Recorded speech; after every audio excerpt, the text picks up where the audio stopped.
hello. This is a lot of vodka. It was on your request, so, you know. That's that bubbly vodka. That tastes like water. Right. Intros.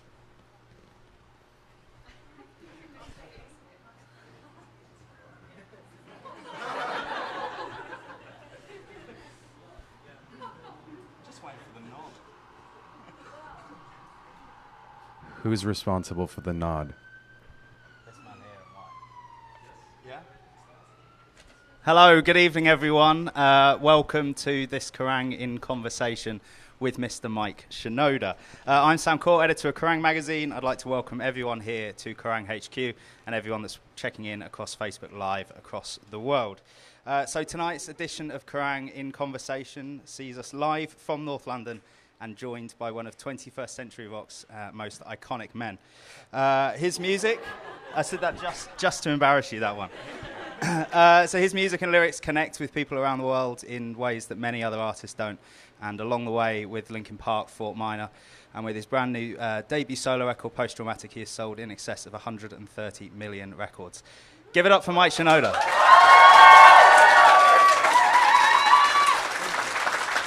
Thank you for that excessive,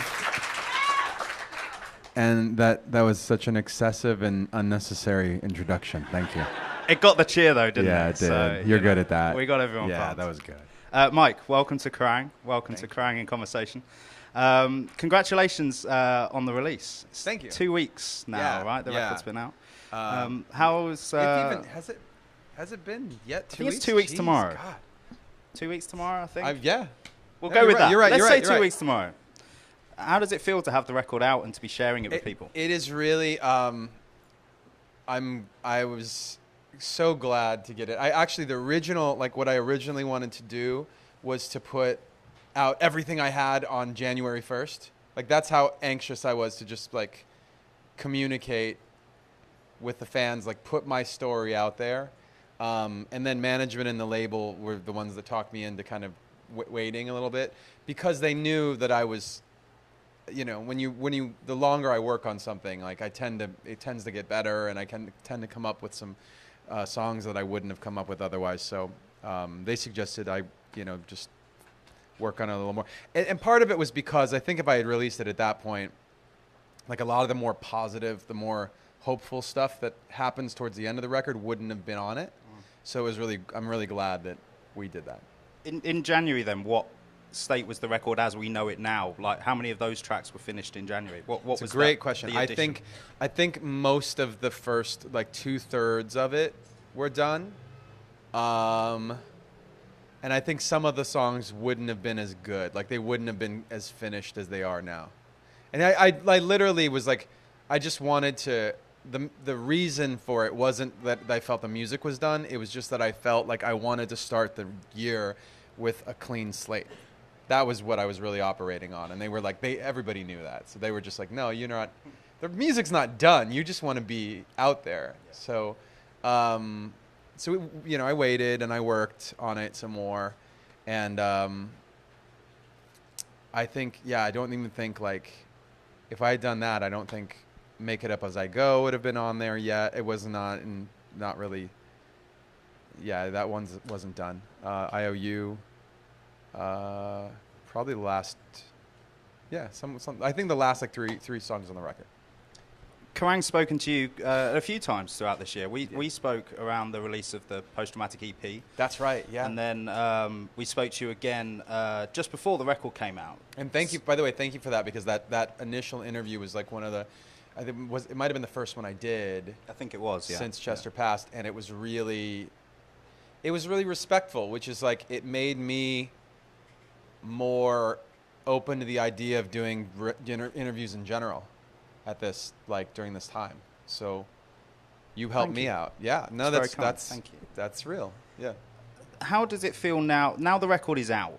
Okay, we're talking to you for the first time now since the record has been released. How do you feel now, having had a bit of separation from its creative process? Well, I mean, like, I think, Like I've said along the way that it's basically like a diary. So it's not the same as what I normally would do when it comes to an album. Like it normally I'm focused more on the thematic threads of it, and what topics do I want to sing about, and it's almost like the effort is in like finding the songs and making them real. This one was more like it was just coming out whether I liked it or not, and it was just a matter of like capturing the things that I was thinking and the stuff that the words really that were already happening, and then finding the best music to support them, if that makes sense.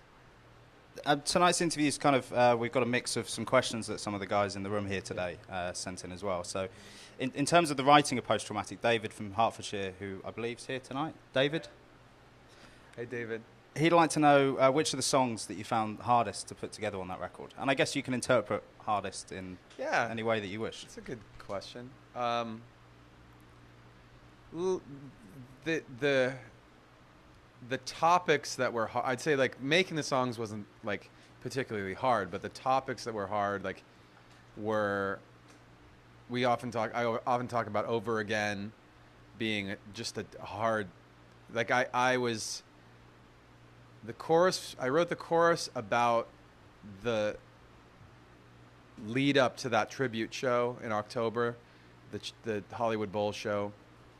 Because the second we decided to do that, like people were, who had watched the show said, "Oh man, that must have been such a hard show to play," and that they're right. It was insane to play that show. With the longest show we had done was 90 minutes, basically around 90 to 100, and that show was like 3 hours long. But it was the difficulty of actually being on stage that night paled in comparison to the difficulty we had in actually rehearsing for the show, because it was weeks and weeks and weeks of playing the songs over and over again. When at the first point, like 6 weeks before that show, some of the guys hadn't even listened to our music yet since Chester had passed. So it was like they had to break that barrier, and it was crazy. So I wrote Over Again as we were going through all of that. It was like, rehearsing the songs, just, it was basically 5 days a week doing that. It was like just mind-numbingly hard. And then the day of the show, I wrote and recorded my first verse on that song. And the day after the show, I wrote and recorded the second verse. And I realized after I'd done it and I listened to it, that I had done it just to do it, not that I would put it out in the world. And then I listened to it and I realized that I had an opportunity to capture these little moments. Eden from Oxfordshire. Eden, hey.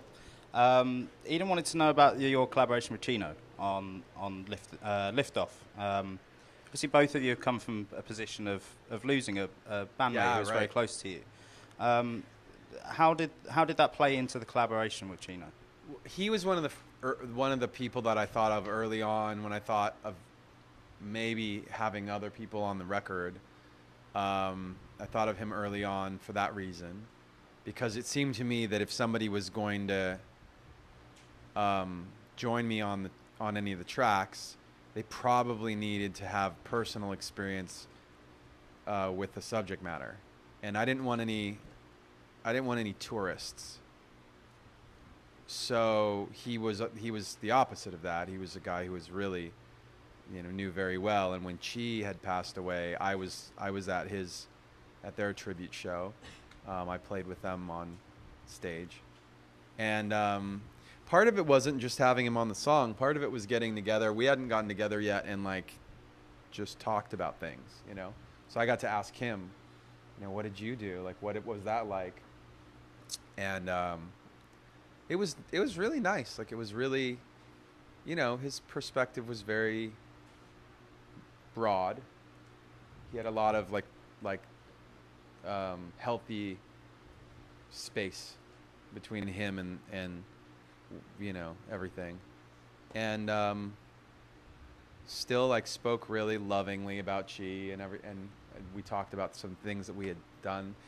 I'll tell you a quick Chi story for those of you. Some of you have definitely heard this story, but for those of you that haven't, maybe just watching and stuff, there was a time when we were on tour with Deftones back in Europe, and back in the like 2002.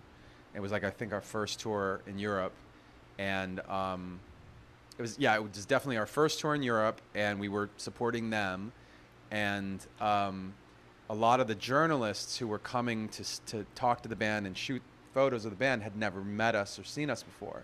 So we were back in this room and at the venue early in the day, and we were waiting for this photographer to show up and shoot us for a magazine, and Chester wasn't there. Like he had I don't know if he was sick or he was just late, but Chi comes walking by and he's like, "What's up, guys? Like, what are you doing?" And like, we always like we had the best relationship with that guy. He was just so sweet and so funny and friendly. And he came in, we were talking, and we were telling him, like, yeah, like this photo shoot's supposed to start and Chester's not here. And he's like, "Let me stand in." I was like, yeah, absolutely. The photographer comes in. He's like, "So sorry I'm late." And he's like, "Nice to meet you, nice to meet you, nice to meet you." And then he's like, and he doesn't have any idea what any of us look like. So Chi just stands there and like gets in the picture and stands in the front and does. And the best thing is he's been shooting photos for a long time. I mean, we've only been doing it for a few months. He's got a lot of experience, so he knows like all the front man things to do. So he gets way in the front of the band and he's like, posing, looking all cool, and we are just cracking up in the background, just like trying to be serious. And the guy he does the entire photo shoot with the wrong singer, and leaves, and it's over. I can't even imagine what happened when he got back. So what happened to those photos? I never saw them. They must exist somewhere. They have to exist somewhere. I mean, this guy, if you're out there, please show the world these photos. Like, I don't know where they are. Tag me. He's probably shown them to people. Like, tag me in this photo because I need to see these pictures of us with Chi just like, so ridiculous. Yeah, super funny. I like to think that he still, maybe to this day, doesn't know. Still looks at those photos and goes, "That was a great man, day." That would be amazing, wouldn't it? Yeah. Talking of collaborations, Danny from York, who I think's here, Danny. He'd like to know if there's anyone that you've really loved working with, or if there's someone that you'd like to work with in the future. I thought he was going to say, or somebody who was just really. We can do that as well. Just a garbage human.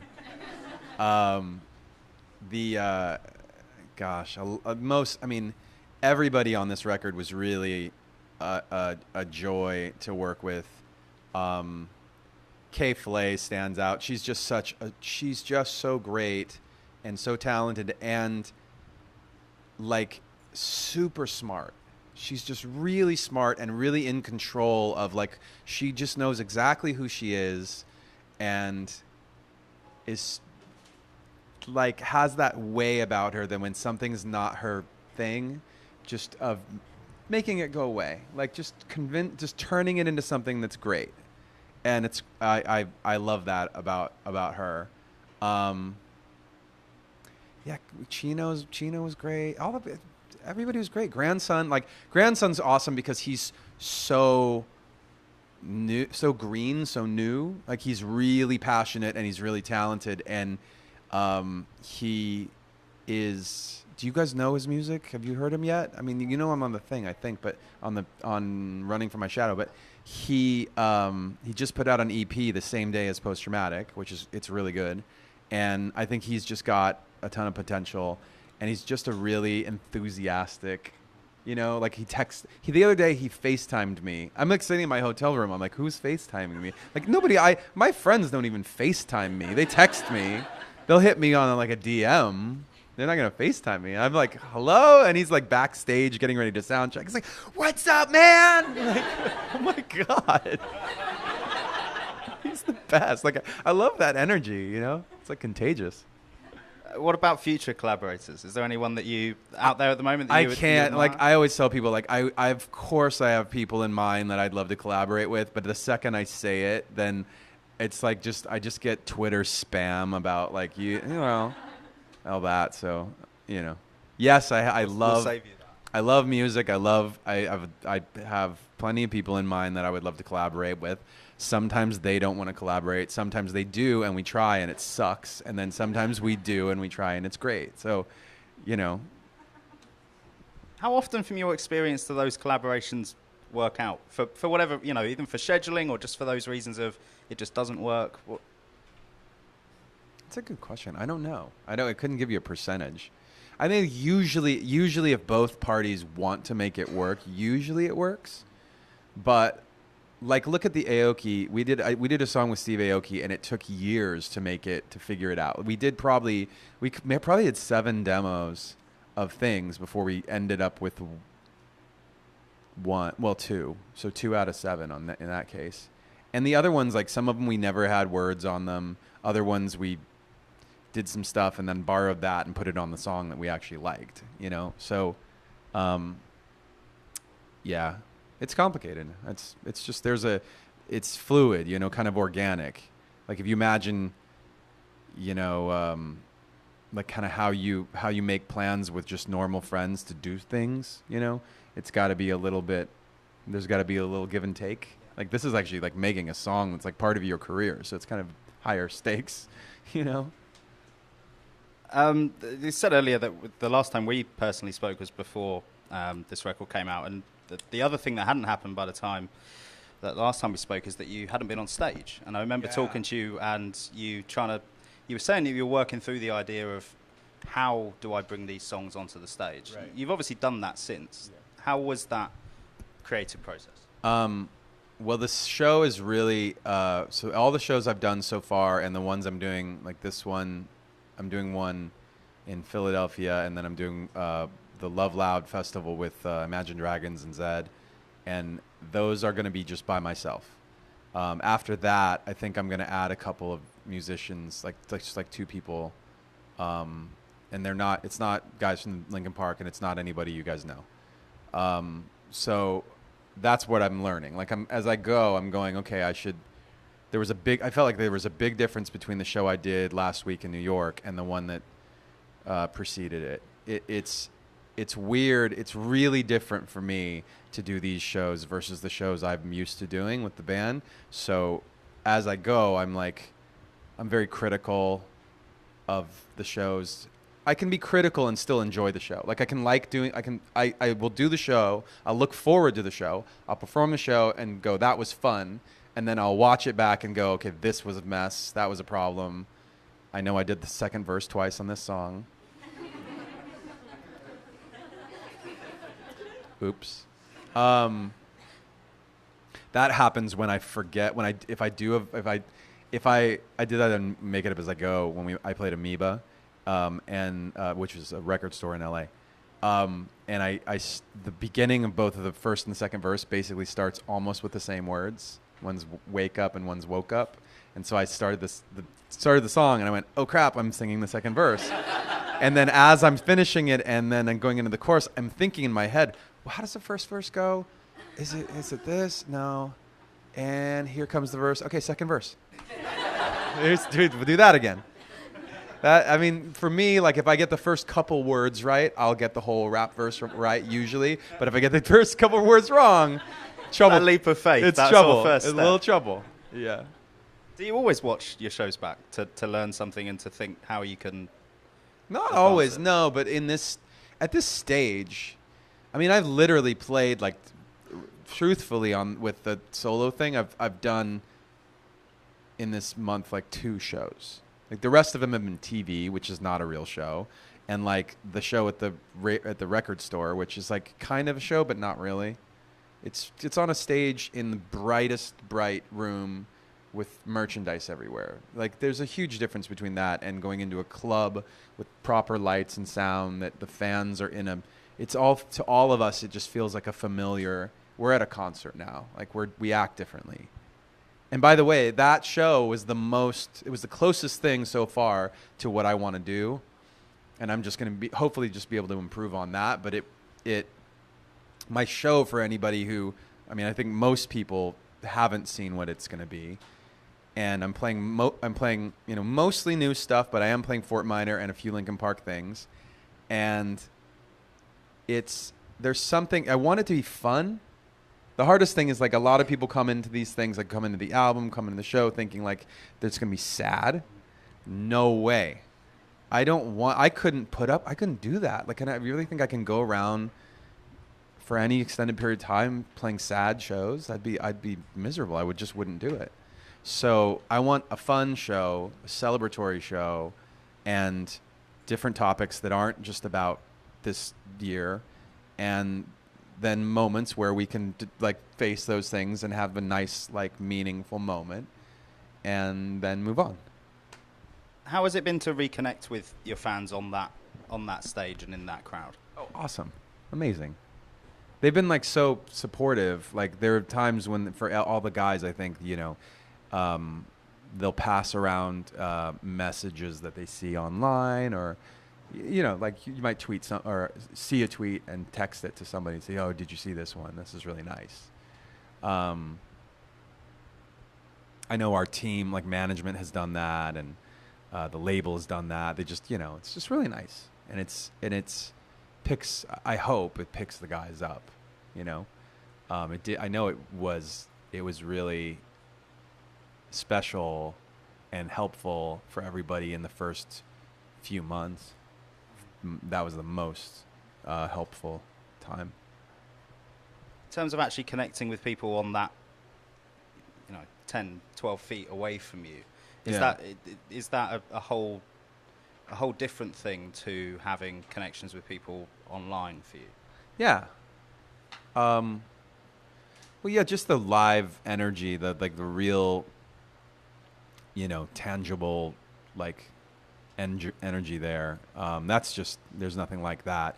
And you guys know this about me. Like, I'm like more of like a reluctant front man. Like, I'm not, there are people who go into it who love the spotlight. Like, you can't get them to stop hamming it up and like jumping in front of everyone else and being silly and making jokes, and I won't shut up.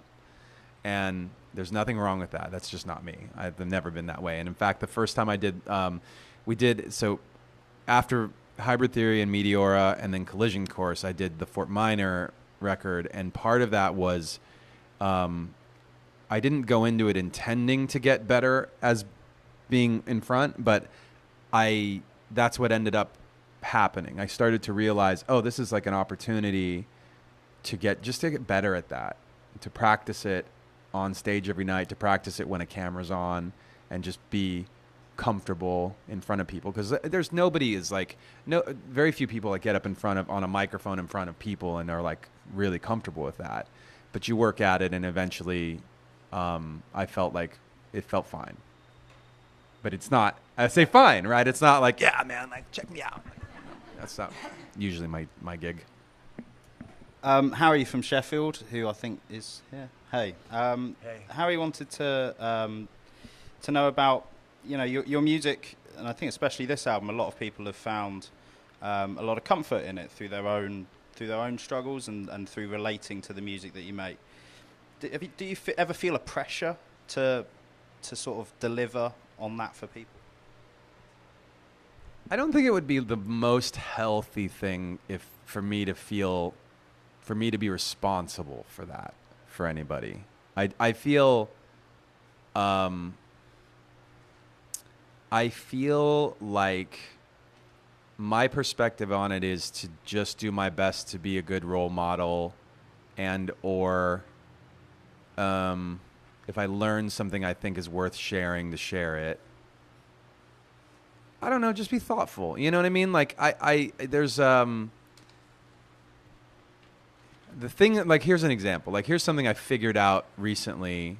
It was after Kate Spade and Anthony Bourdain. I was looking around online and I was like, we're all talking about mental health, and people are starting to do the thing again where they retweet all this stuff and they talk and talk and talk.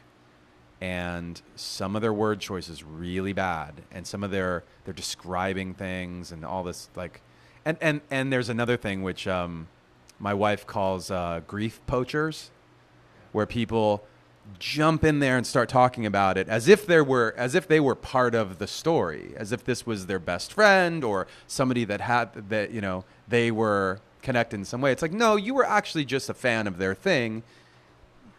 The end. Just as much as me, just as much as them. Like, I don't know why you're on TV. So I was watching all of this, and I was thinking about the fact that a lot of people who have, you know, what I think an average like young person would consider to be like a pretty good social media following. Like people like collect followers. They've got a couple hundred followers, right? A few, maybe a couple, maybe more. Maybe they've got 1,000 followers. Like we've got more influencers now than ever in the history of the world. Like whatever you say reaches more people than ever, and it doesn't matter who you are. And I was like, oh my God, like all of these people need to know died by suicide, not committed suicide. They all need to know, oh my gosh, you've got to be careful about the way you describe these things. You can't be graphic. You can't be sensationalistic. You can't, so on. So that was, I was able, like, a bunch of people asked me to do interviews on these news programs about it. And I was like, yeah, what I realized this week is that people keep pointing the finger at the journalists. Like, yeah, you guys absolutely have a responsibility, but guess what? So does everybody else. And by the way, we also have the most important thing is that we all have this currency that we don't even realize we have, which is our attention. We've got the currency of our click. And when you see a tweet and you go, oh, that's terrible, and you click on it, that's the opposite of what you should be doing. You're literally you're paying somebody to do something that you hate. If you're looking at it and you go, that's terrible, and then you click on it, you just give them ad revenue, and you gave them clicks and attention and traffic, and they benefited from it. So just realize that you have power, and you have, like, that's the form of currency. Snapchat went public with all this. They're a huge company worth all this money. They don't make money. They have value because of your clicks and because of your attention. So that's not even theoretical that I'm saying this. This has real world consequences and value. I'll get off my soapbox. Sorry. It's important to me. I mean, that's like, you talk about like my responsibility. Like those things that's my responsibility. You're an amazing role model. Thank you. I do my best.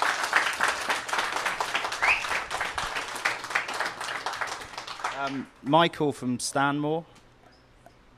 Everyone's here. This is great. I was really worried that it was just going to be like someone wouldn't say that name. It'll be everybody after this now, though, that you said that. Michael would like to know, since Chester's passing, has your perspective on music changed at all? Oh, on music? Huh.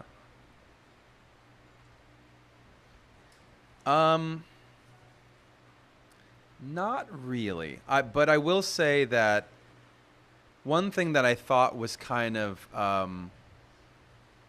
that I used to just kind of shrug my shoulders about, but now I'm not passive really about, is that Chester grew up on Live Fast, Die Young, punk, and rock, and it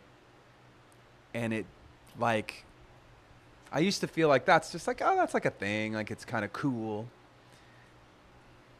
Nah, I'm not a fan of it now, because it is preaching that thing that got in his head that made him feel a certain way. Like it I'm not saying it's responsible. I'm just saying it added to the problem, and what did Kurt Cobain grow up on? What did Chris grow up on? And it's dangerous.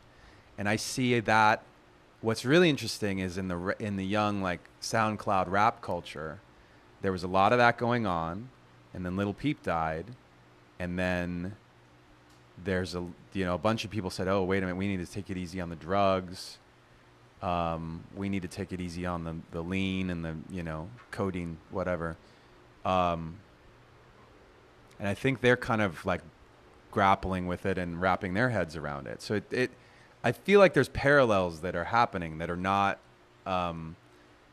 maybe people aren't, maybe I'm off, maybe I'm, you know, just making it up in my own head. But the bottom line is like, you know, for me, there are plenty examples of people who have aged gracefully and like were cool and are still cool. Like I look at, you know, speak ways to talk about Nirvana, like Dave Grohl has aged very gracefully. I think guys like James Hetfield they're still very cool. And then I go to, my brain goes to like the art world, like in the art and fashion. There's guys like Yoji Yamamoto and like Takashi Murakami, and there's so many artists and people in that world, creative people, who I look at them and I go like, that guy just even like looks cool. He like, you know, so you don't have to like grow up to be a dork or lame. There were a few people here whose questions wanted to go a bit broader into your entire career, okay, rather than just on this record. Liam from Maidenhead, another one who's definitely here. This is brilliant. He'd like you to look back to your first ever sold out Linkin Park show. What's going through your head at that time?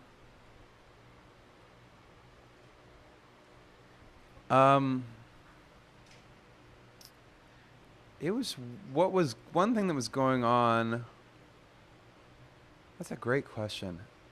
I remember us knowing, this was around the time when, like, you know, the album, we had thought that Hybrid Theory was going to debut with like selling like, I think the highest guess was around 12,000 copies, and it debuted with 40 something, 42, 47 or something. And so we were already almost set up for like a suspension of disbelief, in a sense, that just everything was going to be, who knows? Like, it could have been, if something was the greatest, like it was supposed to be a thing and it was just a huge failure, we wouldn't have been surprised. And if it was like, you're supposed to sell 100 records and you sell like 100,000 records, we'd be like, okay, wow, cool. Like, our whole like lens was so warped, and we knew it. We totally knew it. Yeah. I can't remember. The thing is, I was trying to remember, was it LA? It was like I want to say it was either LA or New York, because I remember we headlined this. We played first on this radio show in New York. It was like a show of like five. It was like 5 bands, and we were first. And the very next time we came back, we played last. So it was fast, like when it was happening. If you could go back and talk to that person then, that Mike Shinoda then, Rebecca from London. She'd like to know what you would go and tell yourself back then. What advice would you give that young man then? You guys are going straight to the red hair. I know you. I know you. I wouldn't even do that. Yeah, I wouldn't even. In the middle of the 2000s, that Mike would have gone back to the earlier Mike and been like, dude, what are you wearing? Knock it off with the hair dye. More so the gel. I think it was more so the gel than the hair dye. The hair dye on its own was not the major offense. It was the combination, cheap drugstore hair gel spiked with hair dye, and the fact that Joe and I were cutting our own hair and each other's hair, which tells you a lot about how much we were on the road. Yeah, no, none of that. Like, you know, I think if are you asking like what we would have like done differently? Yeah. It would probably have more to do with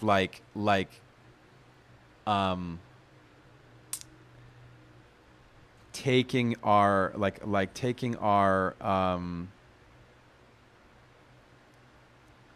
I don't know. It's something about like taking our the we always thought of our music in terms of long term and like legacy, like that. Like, not that we thought we'd be a big band or we'd be around forever. Just like, if you're gonna plan something, you might as well plan like the steps that come after it too. Like, if it's important enough to say like, well, I'm gonna name my band this, then you obviously should say to yourself, like, what happens if the band is around for a long time? Is that name still going to be any good? That's why it's not good to name yourself some punny thing that you come up with drunk at a bar, because that's hysterical in the moment, and it might even be funny that month, but like by the time you're older, it's like a mess. So yeah, I think we treated certain things that way, but we didn't treat everything that way. Like I remember, like, here a simple example: if anybody sent us a box of clothes, we'd wear them. It wouldn't matter. No, we didn't care. We were like, oh, cool, that's drunken monkey. What's that? I don't know. Put it on. Like there was like and thankfully we made, like, I remember when we were wearing a lot of skate brands, because the skate brands were just like. It wasn't just us. It was every band was like, yeah, you send them stuff, they're all going to wear it. That's awesome. Like, and then you sell a ton more, merchandise because all these bands are wearing it. And for the record, Korn had already set the stage by wearing Adidas. Like, they were the Adidas band. So that was like part of we were like, oh, those guys are bigger than us. Like, that's what they're doing. We'll do that too. And luckily we fell into some really good relationships with some really good people, but we didn't always do that. And sometimes it was just like, what ended up happening is that at a certain point we said, like, why are we doing this? And we just stopped taking that stuff, which sounds weird. Like, I want to buy clothes. I don't want you to give me free clothes. Yeah, I don't know what that means. It just means like to be thoughtful about, like, who are you? Like, cause that's, there's certain things that you do that, like, communicate to other people who you are. And that is like a minor one, but it's a minor example of, like, okay, I know who I am. I'm not going to let somebody else just create part of who I am, like, accidentally. This has gotten really weird. I'm sorry. I think we've got time for one more quick question. Jesus. I wasted all that time on that stupid thing. That doesn't mean anything. It was my fault. This is a very good question. I wish the answer was something, like, really meaningful and cool. One more quick one before we finish up here. Katie from Luton. We've got a full house of here? people who are here. Yes. This is definitely the last one then. Which non-music related person inspires you the most and why? Oh, that's so good. Non-music related. Lots. I have so many. Honestly, if you go on my Instagram, if you look at my Instagram feed, I follow a lot of them. Like, and I do it, actually maybe all social media. I follow the people that I follow who aren't musicians. It's usually because either I just like what they do, I think they're so cool, or I've gotten the opportunity to meet them and they're just great. Not everybody that I follow, but like a lot. Like, that's a good sense, because I couldn't possibly pick one. I don't think. That is all we've got time Really? for, I'm afraid, tonight. Should we just do one more? You want to do one more? I feel like we should do one more. Do you want to know what the 'Cause last question my we went answer under? to that was kind of not that awesome. We can do one more. This is what I they're- had down for the last question from Tanya in Northamptonshire. Yeah? She's here. Still, I was Right. thinking the last I liked one. this. I thought I'd hold this till the I end. thought the last one was going to And be. it'll fall a little bit flat because you're not wearing one right now. But Tanya wants to know. You guys aren't either. Wait, there's one there. Okay. How many flannel shirts do you own? I have a rack of, like, in my closet. I have, like, it's probably about this many, like. So not crazy, but not compared. I have some clothes, so it's like, But the funny thing is that I've never considered that like a important staple of what I do or what I wear. It's you guys that picked it out as a thing. I don't know why that became a thing. I mean, I feel like there are other things. I don't know what they are, but I feel like there are other things that could be like my thing. Like the red hair, the red over Oh, yeah. hair. Red hair could be a thing. Black shirt could be a thing. Like our manager actually said to me at one point, like, how many black shirts do you own? And the reason, by the way, there's in probably both cases, there's a practical reason for both. Black shirts look good under flannel shirts, right? Well, number one, we play a lot of like hot, sweaty shows, and and a black shirt, you sweat in it, it looks good. It still looks cool. If you wear a lighter colored shirt and you sweat in it, the sweat stains are dark. So that's the number one reason why. And the flannel, if you've got a black shirt on and you're out playing a outdoor festival and it's chilly, then you can throw that right on the top. It's a very sensible and attractive option. I am not joking when I tell you that I have a flannel in the works for you guys. It's not even some throwaway. It's not even some throwaway thing. I didn't just like get a black and red flannel and just put a tag on it. It's awesome. It's coming soon. What's next? When people are like, what's the next thing for you? I'm like, flannels. Practical life advice and something to look forward to end That on. was a much better way to end. Yeah, right. It was much better. Love that.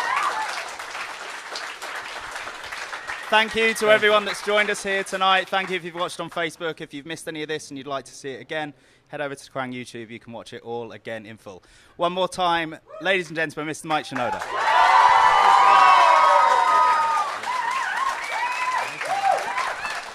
Okay.